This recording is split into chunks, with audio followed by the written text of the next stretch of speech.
சின்ன வயசுல வளர்ந்து நீ என்னவாக போறேன்னு சொல்லி கேட்க இந்த வேலைகளை பற்றி எதுவுமே தெரியாம படங்கள்ல வர பணக்கார ஹீரோக்கள் ஏசி ரூமு கோட்டு சூட்டு லேப்டாப் ஹெட்ஃபோன் சொல்லி இந்த விலாசமான லைஃப் ஸ்டைலையும் பார்த்துட்டு சார் நான் சாஃப்ட்வேர் இன்ஜினியர் ஆக போறேன்னு சொன்னாக்கல்ல நானும் ஒரு ஆள் நீங்களும் ஒரு ஆள்னு சொன்னா இந்த வீடியோ உங்களுக்கானது. ஆமா, அந்த காலத்துல ஐடி இண்டஸ்ட்ரியில ஒரு வேலை சொல்லணும்னு சொன்னா ஒன்று கம்ப்யூட்டர் இன்ஜினியரும் இல்ல அப்படியே கொஞ்சம் மாத்தி சாஃப்ட்வேர் இன்ஜினியர்னு சொல்லுவோம். ஆனா காலம் போக போக டேட்டா வளர வளர ஐடி இண்டஸ்ட்ரி பெருசா வளர்ந்துச்சு. அப்ப இந்த ஐடி இண்டஸ்ட்ரியில எஃபிஷியன்சியை கூட்டுறதுக்கு என்ன செஞ்சாங்கன்னு சொன்னா எல்லா வேலையும் ஒரு ஆள் செஞ்சாருன்றதை மாத்தி இந்த வேலையை சின்ன சின்ன சின்ன துண்டா உடைச்சு ஒவ்வொரு துண்டுக்கும் ஒவ்வொரு ஜாப் டைட்டில கொடுத்தாங்க.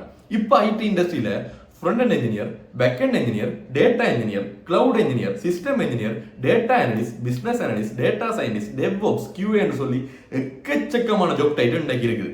ஆனா எங்களுக்கு இதுல பாப்புலரா இருக்கக்கூடிய software engineering, machine learning engineering இந்த மாதிரியான ஜாப் டைட்டில்ஸ் பற்றி எங்களுக்கு நிறைய தெரிஞ்சது. மெட்டதை நாங்க பெருசா கண்டுக்கிறல்ல. ஆனா இப்ப அந்த மிச்ச ஜாப் டைட்டில்ஸையும் கண்டுக்க வேண்டிய தேவை உருவாகிருக்குது.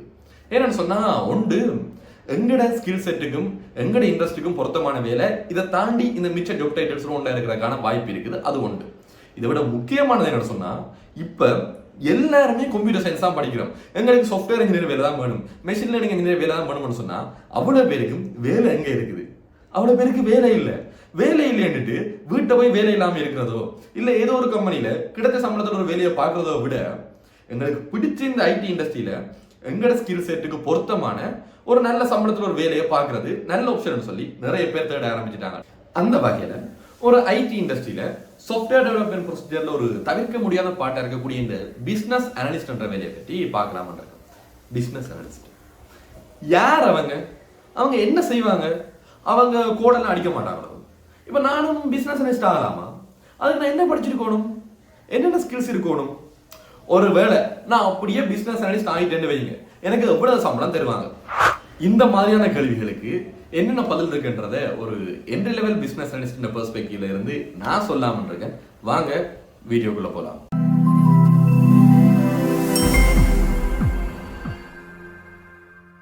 இப்ப நாங்க இந்த ஐடி இண்டஸ்ட்ரியில இருக்கக்கூடிய பிசினஸ் அனலிஸ்ட் வேலையை பற்றி பார்த்து கொண்டிருக்கிறோம். முதலாவது கேள்வி, யார் இந்த பிசினஸ் அனலிஸ்ட்? சின்ன உதாரணம்னு சொல்றேன். இப்ப எங்க ஊர்ல ஒரு ஐடி கம்பெனி இருக்கு, பாஸ் ஐடி சொல்யூஷன்ஸ். இந்த அப்ளிகேஷன் சாஃப்ட்வேர் இதெல்லாம் செஞ்சு கொடுக்குற ஒரு ஐடி கம்பெனி. அங்க வேலை செய்யறது யாருன்னு சொல்லி பாத்தீங்கன்னு சொன்னா இந்த டெக் கைஸ், ஜாவா சுந்தரேசன் மாதிரியான டெக் கைஸ் வேலை செய்யணும். இந்த பக்கம் பாத்தீங்கன்னு சொன்னா ஒரு பலசரக்கு கடை குட்டி மாமா களஞ்சியம் நடத்துற யாருன்னு சொன்னா எங்கட குட்டி மாமா. அவர் யாருன்னா ஒரு பிசினஸ் காய். இப்ப எங்கட குட்டி மாமாக்கு ஒரு பிரச்சனை என்னன்னு சொன்னா, நான் இவ்வளவு காலம் இந்த கணக்கு வழக்கெல்லாம் பில் புக்ல வச்சிருந்தேன். இப்ப பேப்பர்களை கூட்டிட்டு அப்ப இந்த கணக்கு வழக்கெல்லாம் பில்லில் வச்சிருக்கேன். எனக்கு ஒரு நட்டமா இருக்கு. அப்ப இந்த கணக்கு எல்லாத்தையும் ஒரு மெசேஜ்லயோ இல்ல இமெயில அனுப்புற மாதிரி ஒரு சாஃப்ட்வேர் செஞ்சா என்ன தம்பின்னு சொல்லி குட்டி மாமா யோசிக்கிற குட்டி மாமா வழிகிட்டு இந்த பாஸ் ஐடி சொல்யூஷன்ஸ் பாக்குறதுக்கு வர. இப்ப இந்த பக்கம் இருக்கிறது யாரு? குட்டி மாமா. அவருக்கு இந்த ஜாவா பைதன் சாஃப்ட்வேர் என்ன மாதிரி வேலை செய்யும்னு சொல்லி எதுவுமே தெரியாது. ஆனா தன்னை பிசினஸ் என்ன மாதிரி வேலை செய்யும், அதுல என்ன நடக்குதுன்னு சொல்லி எல்லாம் தெளிவா தெரிஞ்ச குட்டி மாமா. இந்த பக்கம் இருக்கிறது யாரு? ஜாவா சுந்தரேசன்ஸ். என்னதான் நீங்க பெரிய பிரச்சனையை கொடுத்தாலும் அரை மணி நேரத்தில் கோட் அடிச்சு முடிச்சிருவோம். ஆனா இந்த குட்டி மாமான பிசினஸ் என்ன மாதிரி நடக்குன்னு சொல்லி எங்களுக்கு தெரியாதுன்னு சொல்ற ஜாவா சுந்தரேசன்ஸ். இப்ப பிசினஸ் தெரிஞ்ச டெக் தெரியாத குட்டி மாமாவும் டெக் தெரிஞ்ச பிசினஸ் தெரியாத ஜாவா சுந்தரேசன்ஸும் ஒன்று சேர்ந்து குட்டி மாமான பிரச்சனைக்கு ஒரு சொல்யூஷனை கொடுப்பாங்களா இல்லையான்னு சொல்லி கேட்டீங்கன்னு சொன்னா கட்டாயம் கொடுத்துருவாங்க. ஏதோ ஒரு வகையில குட்டி மாமாக்கான சொல்யூஷன் கிடைக்க பெற்றும் குட்டி மாமாவும் ஹாப்பியா போயிடுவார், ஜாவா சுந்தரேசனும் ஹாப்பியா போயிடுவார். ஆனா ஒரு ஆள் மட்டும் அன்ஹாப்பியா இருப்பார். அவர் யாருன்னு சொல்லி பார்த்தோம்னு சொன்னா இந்த பாஸ் ஐடி சொல்யூஷன்ஸ் முதலாளி. ஏண்டாடே, ஒரு மாசத்துல செஞ்சிருக்க வேண்டிய வேலையை நீங்க பிசினஸ் பழகிற டெக் பழகிற ஒருத்தர் புரிஞ்சுக்கிறேன்னு சொல்லி 3 மாசமா செஞ்சீங்களா, எனக்கு இதால என்ன நட்டம் தெரியுமான்னு சொல்லி ஃபீல் பண்ணிட்டு இருப்பார். ஃபீல் பண்ற முதலாளி என்ன செய்வார்? குட்டி மாமாவும் ஜாவா சுந்தரேசன் கலைக்க வேணாம், பிசினஸ் தெரிஞ்ச குட்டி மாமா நீங்க இங்க நில்லுங்க, டெக் தெரிஞ்ச ஜாவா சுந்தரேசன் நீங்க இங்க நில்லுங்க, உங்களுக்கு நடுவில் பிசினஸ் டெக் தெரிஞ்ச ஒருத்தனை உள்ள இறக்குற பாருங்க, ஒருத்தர் இறக்குவார் பாருங்க, அவர் தான் எங்களோட பிசினஸ் அனலிஸ்ட். இப்படி குட்டி மாமாவையும் ஜாவா சுந்தரேசனையும் இணைக்க போற ஒரு பாலமா இருக்க போற ஒரு ஆள் தான் இந்த பிசினஸ் அனலிஸ்ட்.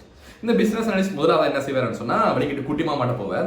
குட்டி மாமா உங்களுக்கு என்ன பிரச்சனை, உங்களுக்கு என்ன வேணும்னு சொல்லி குட்டி மாமாட்ட கேட்க குட்டி மாமா சொல்லுவார், இந்த மாதிரி பேப்பர் நான் வெளியேறி போச்சு, அதனால இந்த மாதிரி ஒரு அப்ளிகேஷன் ஒன்று செஞ்சு தந்தீங்கன்னு சொன்னா எனக்கு இந்த மாதிரி பிரயோசனமா இருக்கும், இந்த பட்ஜெட்ல இந்த காலத்துல எனக்கு இப்படி செஞ்சு தரலாமான்னு சொல்லி குட்டி மாமா கேட்பார்.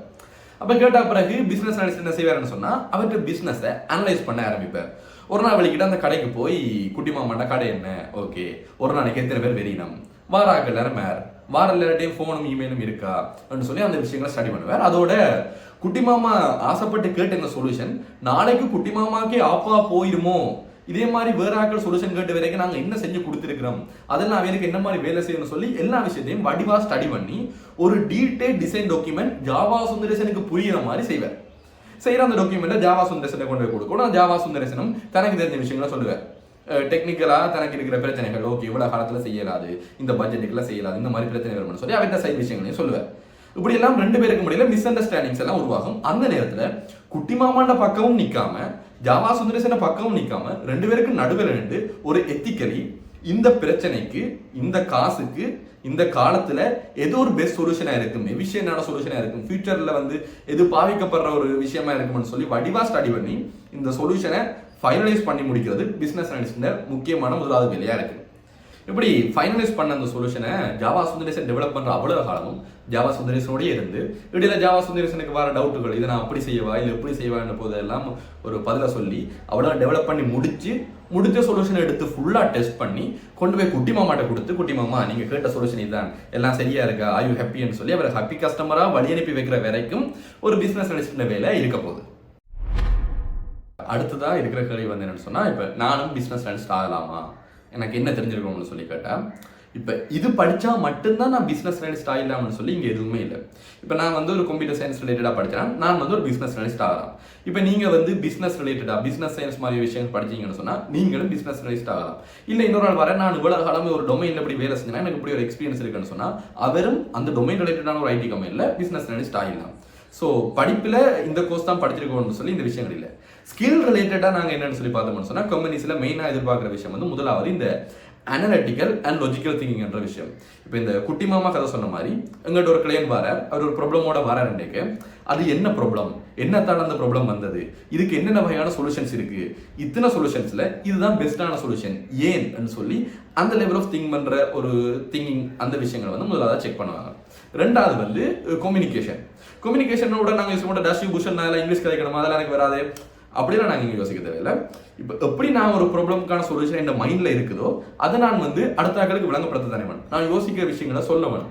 அது விளங்குற அளவுக்கு என்னால் இங்கிலீஷில் கதை கேளுமென்னு சொன்னால் அந்த வகையான ஒரு கம்யூனிகேஷன் போதுமானது. அதை தவிர எக்ஸ்ட்ராவாக என்னென்னு சொன்னால் இந்த டாக்குமெண்ட் பண்ணுறது, ப்ரெசன்டேஷன் பண்ணுறது, லீடர்ஷிப், கொலாபரேட்டிவாக ஒர்க் பண்ணுறது, ஆக்களை மேனேஜ் பண்ணுறது, இந்த மாதிரியான இதர எக்ஸெட்ரா மாதிரியான ஸ்கில்ஸ் இருக்கும். முக்கியமானது அந்த முன்னுக்கு சொன்ன ரெண்டு தான், அனலிட்டிக்கல் லாஜிக்கல் திங்கிங், மற்றது கம்யூனிகேஷன். இந்த ரெண்டு விஷயம் தான் இருக்க போகுது. பிஸ்னஸ் அனலிஸ்டுக்கு கோடிங் நாலேஜ் இருக்கணுமா இல்லையா? இதுக்கு பதில் சொன்னால் உண்மையிலேயே ஒரு பிஸ்னஸ் அனலிஸ்ட் ரோலில் வேலை செய்கிற ஒரு ஆள் கம்பெனியில இருந்து கோடிங் அடிக்கிற சூழ்நிலை ஏற்படாது. ஆனாலும் அவருக்கு ஒரு high level of coding knowledge, அதாவது இந்த கோடிங்கை வச்சு நான் இந்த விஷயம் செய்ய இயலும், இது செய்ய இயலாது, இது கொஞ்சம் கஷ்டம், இது கொஞ்சம் ஈஸி என்று ஒரு high level of coding knowledge இருந்தால் அது ஒரு அடட் அட்வான்டேஜாக இருக்குமே தவிர கட்டாயம் கோடிங் நாலேஜ் இருக்கணும், ஒரு கோட் அடிக்க தெரியணும்னு சொல்லி எந்த விதமான கட்டுப்பாடுகளும் இல்லை. இந்த கேள்விக்காண்டி தான் நிறைய பேர் இப்போ வீடியோ கூட பார்த்து கொண்டிருப்பீங்க. அதாவது ஒரு மாதிரி நான் பிஸ்னஸ் அனலிஸ்ட் ஆகிட்டேன்னு சொன்னால் எனக்கு ஸ்ரீலங்கா மார்க்கெட்டில் எவ்வளவு சேலரி கிடைக்கும்னு சொல்லி, இதுக்கு ஒரு வரையில இவ்வளவுதான் சம்பளம்னு சொல்லலாது. சில விஷயங்களை வச்சு அதை வித்தியாசப்பட்டு கொள்ளும். முதலாவது இப்போ நாங்கள் ஒர்க் பண்ற கம்பெனி ஒரு ஸ்டார்ட் அப் கம்பெனியா இருந்தால் அங்கே சேலரி கொஞ்சம் குறைவா இருக்கும். இது ஒரு எஸ்டாப்ளிஷ்டான ஒரு இன்வெஸ்ட்மெண்ட் கம்பெனி சொன்னால் சேலரி கூடவா இருக்கும். அது முதலாவது விஷயம். ரெண்டாவது, நாங்கள் ஒர்க் பண்ற டொமைன், இப்போ நாங்கள் ஒர்க் பண்ணுற டொமைன் ஒரு அக்ரிகல்ச்சர் ரிலேட்டடானதோ, ஒரு ரெஸ்டாரண்ட் மேனேஜ்மெண்ட், பஸ் ரிசர்வேஷன், இந்த மாதிரியான டொமைனில் இருக்குன்னு சொன்னால் அங்கே வேலை குறைவாக இருக்கும், அதுக்கேற்ற மாதிரி சேலரியும் குறைவாக இருக்கும். இதே ஃபினான்ஷியல் சர்வீஸ் சைடு, ஒரு stock market side, crypto market சைடாக ஒர்க் பண்ணுற கம்பெனிஸாக இருந்தால் சேலரி கூடவே இருக்கும், அதுக்கேற்ற மாதிரி வேலையும் கூடவே இருக்கும். அதை விட இன்னொரு விஷயம் இருக்குன்னு சொன்னால், இந்த ஸ்ரீலங்காவில் ஒரு பேட் ப்ராக்டிஸ் சொல்லுவாங்க. என்னன்னு சொன்னால், நாங்கள் எந்த யூனிவர்சிட்டியில் படிச்சினாங்க, அங்கே என்ன கோர்ஸ் படிச்சினாங்க, அங்கே இந்த கிரேட் என்ன, ஃபர்ஸ்ட் கிளாஸா செகண்ட் அப்பரா, இதுகளெல்லாம் வச்சு கூட சேலரி டிசைட் பண்ணுற ஃபேக்டர்ஸாக இருக்குது. ஸோ இதெல்லாத்தையும் விட்டு ஓவரோலாக பார்த்தோம்னு சொன்னால், ஸ்ரீலங்காவில் 1 லட்சத்திலிருந்து 3 லட்சம் 3 லட்சம் வரை பிஸ்னஸ் அனலிஸ்டுக்கு முதலாவது மாத சேலரியாக பெற்றுக்கொள்ளக்கூடிய ஜாப் ஓப்பனிங்ஸ் கம்பெனிஸில் இருக்கு. ஸோ இந்த வீடியோலேருந்து உங்களுக்கு ஒரு பிஸ்னஸ் அனலிஸ்ட் பற்றி ஒரு ஹை லெவல் ஐடியா ஒன்று இருக்குமென்னு சொல்லி நான் நம்புறேன். இந்த பிஸ்னஸ் அனலிஸ்ட் பற்றி கூட விஷயங்கள் தெரியணும், இது இந்த கரியர் லெட்டர் என்ன மாதிரி இருக்கும், இன்டர்வியூக்கு அப்படி ப்ரிப்பேர் ஆகிறது, இந்த விஷயங்கள் தெரிஞ்சால் நல்லமாண்டு ஏதாவது டவுட் இருக்குமெண்டா கட்டாயம் நீங்கள் கமெண்ட்ல போட்டுக்கொள்ளலாம். அதை பற்றி நாங்கள் வருங்காலத்தில் வீடியோக்களை போட்டுக்கொள்வோம். அதே நேரத்தில் இந்த ஐடி இண்டஸ்ட்ரியில் இருக்கிற வேறு ரோல்ஸ் பற்றி தெரியணும்னு சொன்னாலும் நீங்கள் அதை கமெண்ட்ல மென்ஷன் பண்ணிக்கொள்ளுங்க, அதை பற்றி நாங்கள் வீடியோக்களை போடுவோம். ஸோ இத்துடன் உங்களிடம் விடைபெற்றுக் கொள்ள நான் உங்கள் BA நிரோ.